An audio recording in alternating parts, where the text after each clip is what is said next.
Welcome to part 7 of Vegas Pro Essentials.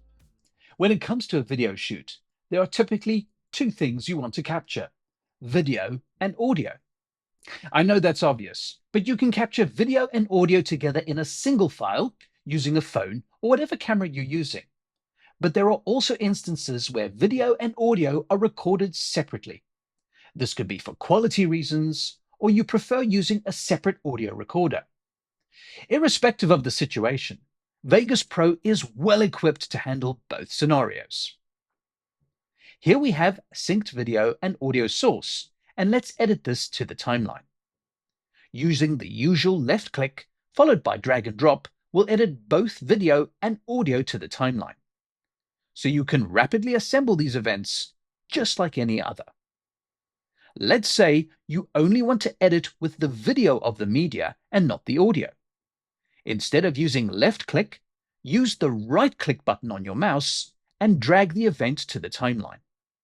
Initially, it looks like both sources will be edited to the timeline. However, releasing the cursor will bring up a pop-up menu, and you can choose to edit only the video across time. Having sync sources does not mean the video and audio are permanently locked together. Let's see how we can change things directly on the timeline. When you edit a sync source into the timeline, it automatically creates a grouped event. This means selecting either the video or audio will select all the events in the group. So dragging the grouped event around the timeline will keep everything in sync. If you need to adjust one event independently, you can temporarily ignore the group using the Ignore Event Grouping button in the timeline toolbar. Selecting the event again, it can now be moved on its own. Naturally, performing this kind of edit will put the video and audio out of sync. Not so great for the edit, but there are a couple of clues to help you see what's wrong. Firstly, when a grouped event is out of sync, you will notice the event color change. The second notification is the number indicators that tell you by how much these events are out of sync with each other. If you don't see these indicators, click the More button on any event and turn on Active Take Information. If they're pulled out of sync like this, to get them back into sync, you can move either event until the indicators disappear, or right-click, Synchronize, and by moving. Make sure you turn off Ignore Event Grouping in the toolbar to work with the grouped events as a single element again. With the grouped events, you can perform all the editing operations, including trimming and splitting the events. All events in the group will be affected. Lastly, you can permanently ungroup events either through the right-click, Group, and Remove From, or just press U for Ungroup.